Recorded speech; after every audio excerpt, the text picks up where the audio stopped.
Hey guys, what's up? This is Bharat, you're watching iGyan, and today we've got a special device. We've got the Samsung Galaxy A7, and a lot of teasing has happened by Samsung. It's got triple cameras on the back. We're going to unbox it and see what it looks like.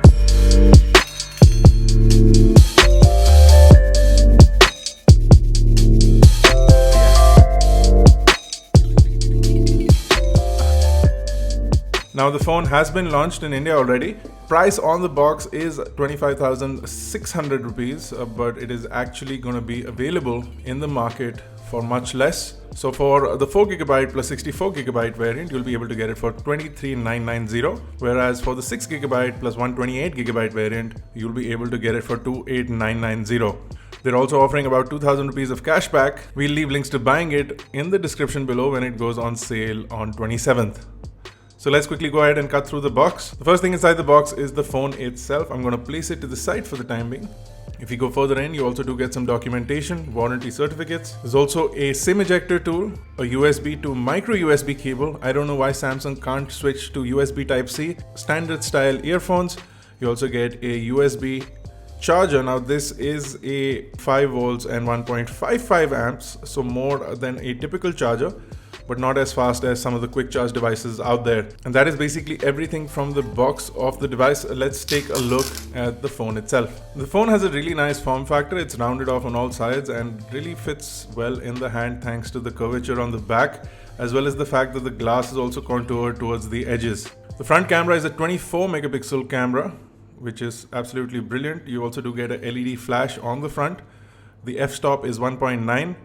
and the overall field of view of the camera is about 77 degrees. The camera captures full HD video. Under that is the 6-inch Super AMOLED display with a 2220 by 1080 pixel full HD plus resolution. The front has Gorilla Glass 3 and a 2.5D curvature to allow for that contour that goes into the edge.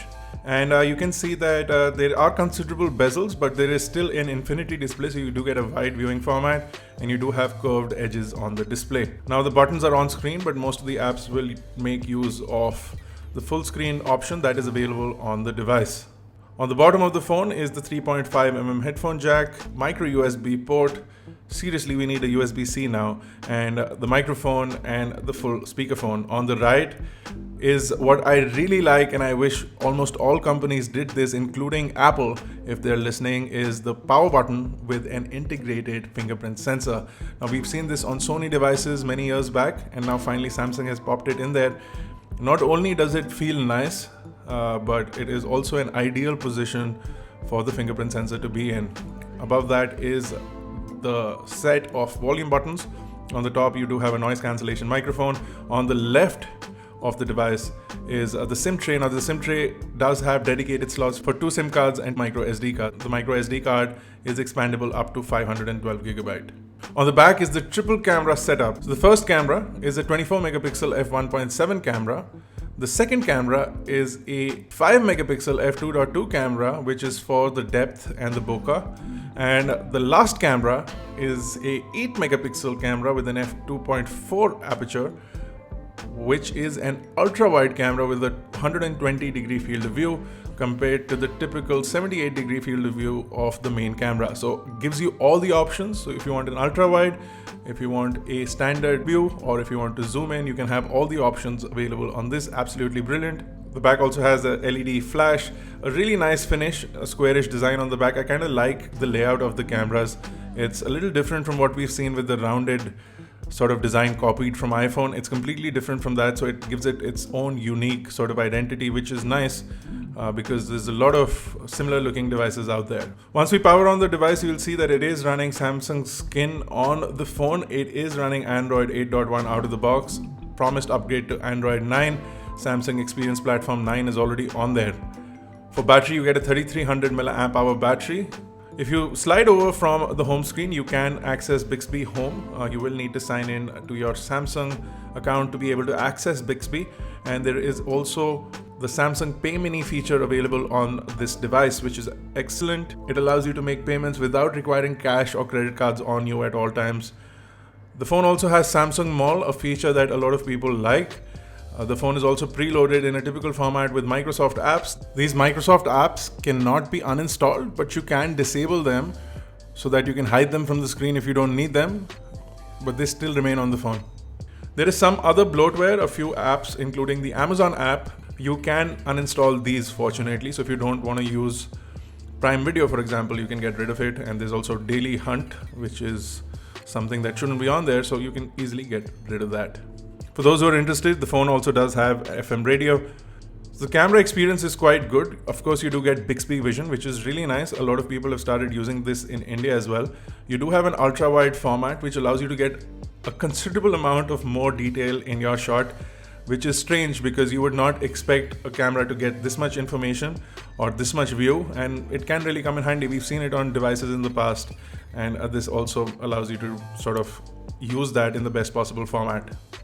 Now you do have a new mode called the Scene Optimizer mode, which is more like a Samsung version of a budget AI mode. So it'll automatically detect the scene and give you the best possible options after you click the image. The phone also gets slow-mo video, AR emoji, and hyperlapse, which is also something that is almost typical Samsung when it comes to the camera app. You also have a beauty mode on the main camera as well as the front camera, and a pro mode on the main camera. The front camera does have AR emoji, selfie and selfie focus, which allows you to basically refocus or get the bokeh effect in the front-facing camera as well.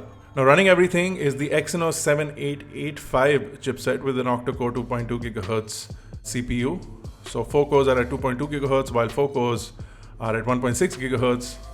There are two variants. This one is the 4GB plus 64GB, and the second variant is the 6GB plus 128GB. And we'll leave the benchmark scores on screen for you right now to check it out. The device is Wildvine L1 certified, so for those who are wondering about that, you can stream HD content on all streaming apps including Netflix, so that's not going to be a problem on this phone. It's something that Samsung is making exceedingly clear.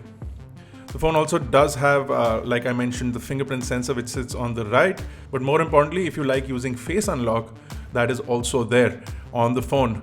When you turn on the power button and then use the fingerprint sensor, it is much faster to unlock the device in that way. But if you use your fingerprint that you've registered with the fingerprint sensor, ideally your right thumb, to unlock the device and turn it on, that will slow down the response from the phone and it takes longer to unlock the device. So if you want to unlock it in the fastest possible way, ideally it should be more responsive on the thumb, but it seems to be slower directly on the thumb, something that I'm going to test out more in the full review. But the fingerprint sensor seems to be really fast, so if I turn the screen on and then tap the fingerprint sensor, then it unlocks it almost immediately. A good device, triple camera for those who would want it, so lots of options in the camera. We're going to be testing out the camera in depth for sure and coming back with a video on that. If you have any questions or queries regarding the device, do drop them in the comment section below and we'll try and get it covered up for you. This has been Bharat Nagpal. Thank you guys for watching. If you like the video, don't forget to smash that like button. Hit that subscribe button if you're not already a part of Team iGyan. This has been Bharat. I'll see you guys in the next one.